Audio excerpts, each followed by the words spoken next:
బిస్మిల్లాహిర్రహ్మానిర్రహీం.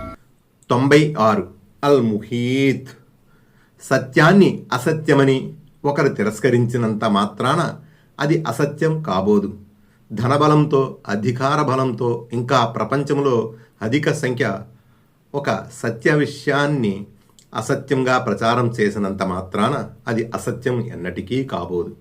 ఇస్లాం ధర్మమే సత్యమని, స్వర్గ నరకాలు, పరలోకం అన్నీ సత్యమని, అల్లాహ్నే ఆరాధించమని, సృష్టితాలను పూజించవద్దని ఎంతగా చెప్పినా, ఎన్ని వందలు వేల సంవత్సరాలు ప్రవక్తలు ప్రబోధించినా ఎవరూ వినలేదు.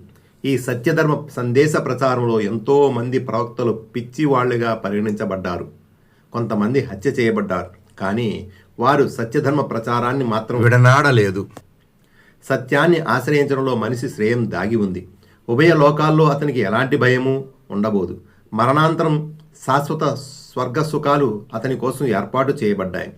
సత్యాన్ని తిరస్కరించడం వలన నష్టం, కష్టం మనిషికే తప్ప సత్యానికి ఎలాంటి నష్టం వాటిల్లదు. అబద్ధాన్ని ప్రచారం చేయడంలో ప్రజలు అనేక మంది ఉండవచ్చు.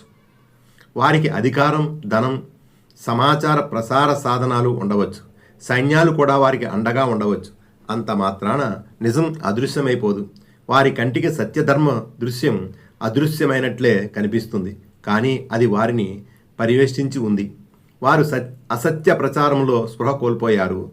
ఎంతగా అసత్య ప్రచారంలో మునిగిపోయారంటే, ఈరోజు ఒకరిని ఆరాధ్య దైవంగా పూజిస్తే రెండో రోజు మరో దేవుణ్ణి ఆశ్రయిస్తున్నారు.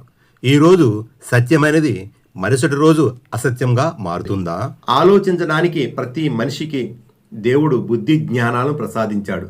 సత్యమేదో అసత్యమేదో అన్న విషయాన్ని తేల్చుకుని తన నడవడికను దిద్దుకునే స్వాతంత్ర్యాన్ని ప్రసాదించాడు దేవుడు. మనిషి జ్ఞానం, సంపద, జీవితం అన్నీ పరిమితమైనవి. అల్లాహ్ సత్యం. ఆయన నిత్యుడు. అన్ని వేళలా, అన్ని చోట్ల, అన్ని వైపుల నుండి మనల్ని పర్యవేక్షించి ఉన్నాడు. అల్లాహ్ అల్ ముహీత్ అంటే అన్ని వైపుల నుండి పర్యవేక్షించి ఉన్నవాడిని అర్థం. ఆయన పట్టు నుండి తప్పించుకునే అవకాశం ఏదీ లేదు మనకు.